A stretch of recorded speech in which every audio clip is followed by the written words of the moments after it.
سلام. امروز 1/9/2010 است.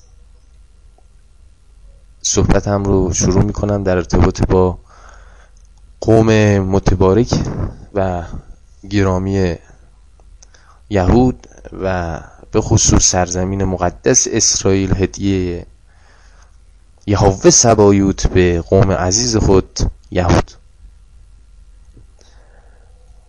اول باید به این اصل تمام متفکران، اندیشمندان، سیاستمداران و مغزهای تاکتیکی، استراتژیک و جنگی به خصوص تمرکز بکنند که امروز تروریست معضلی برای جهان است. این نیست که تروریست امروز موشک پرانی میکند به طرف اسرائیل، توهین میکند به ملت و کشوری که بنیاد و اساس خداپرستی است. قوم یهود و سرزمین مقدس اسرائیل که طی این سالها، دهه‌ها مورد هجوم و توهین و اقدامات فاسد از جانب تروریست ها قرار گرفته، این رو باید بهش تمرکز کرد و در آن عمیقاً اندیشید. تروریست معضلی برای تمام جهان است. امروز نیست که تروریست موشک میزنه به طرف اسرائیل، فردا به طرف یک کشور دیگر، پس فردا به طرف یک. تروریست عنصر بسیار فاسدی است که باید به تمام شکل با آن برخورد کرد و در مقابله با تروریست هیچ گونه محدودیت مالی، نظامی و سیاسی نباید قرار بگیرد. خنده‌دار است جماعتی بلند میشوند، گروهک‌های تروریستی کثیف میفتن به جان این کشور و آن کشور، توهین میکنن به بنیاد و ریشه و اساس خداپرستی یهود. خداوند قوم یهود را شاهدان خود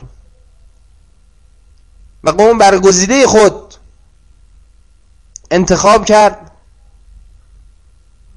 و طی آنچه که گذشت، معجزات، علامات، نشانه های سماوی برای این قوم انجام رساند. بزرگترین نبیان، بزرگترین عالمان، متفکران و دانشمندان از همین قوم یهود بوده است. حال تروریست دکانی برای خود باز کرده، دکان چرت و پرت.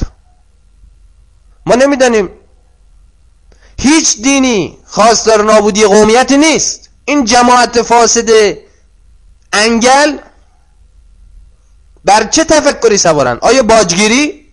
که اگر این تفکر است، تروریست است، باید نابودشان کنند.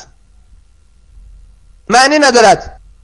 توهین به بشر، توهین به خداپرستی، توهین به بنیاد و اساس سماویت، الهیت، روحانیت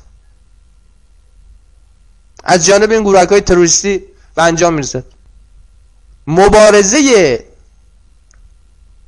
جهانی در مقابله با تروریست اصلی است که باید به هر شکل ممکن آن رو ساپورت کرد. تروریست معنا و مفهومی ندارد. در دنیای آزاد امروز، دنیایی که رو به تکنولوژی و آزادی‌های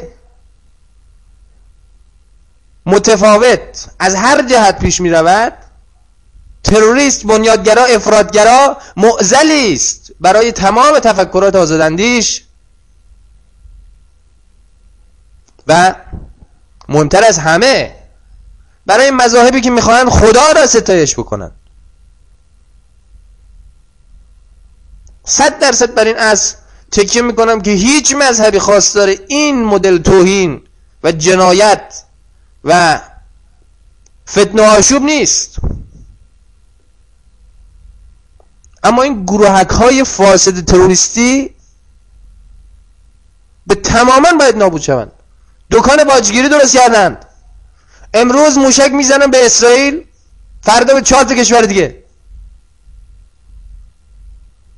مقابله با تروریست به هر شکلش با تمام پتانسیل باید به انجام برسه. تا کی مردم جهان، مردم منطقه‌های متفاوت چوب کثافت و نکبت وجودیت این تروریست ها را بخورند؟ تروریست رو و این عنصر کثیف رو در هر شکلش، بنیادگرایی، افراطگرایی، باید نابود کرد. نباید اجازه داد. دکانی باز کردن،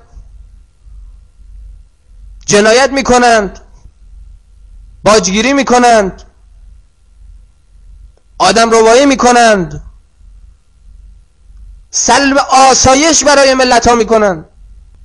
مبارزه دنیا در این مسیر الهی تا نابودی کامل تروریست و این جنایتکاران که مفسدین و فاسدین به تمام شکلند باید پرقدرت‌تر از همیشه پیش برود.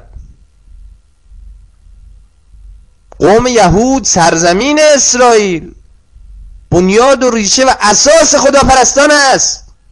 چه کسی جرأت میکند به این قوم و این سرزمین توهین کند که این تروریست های فاسد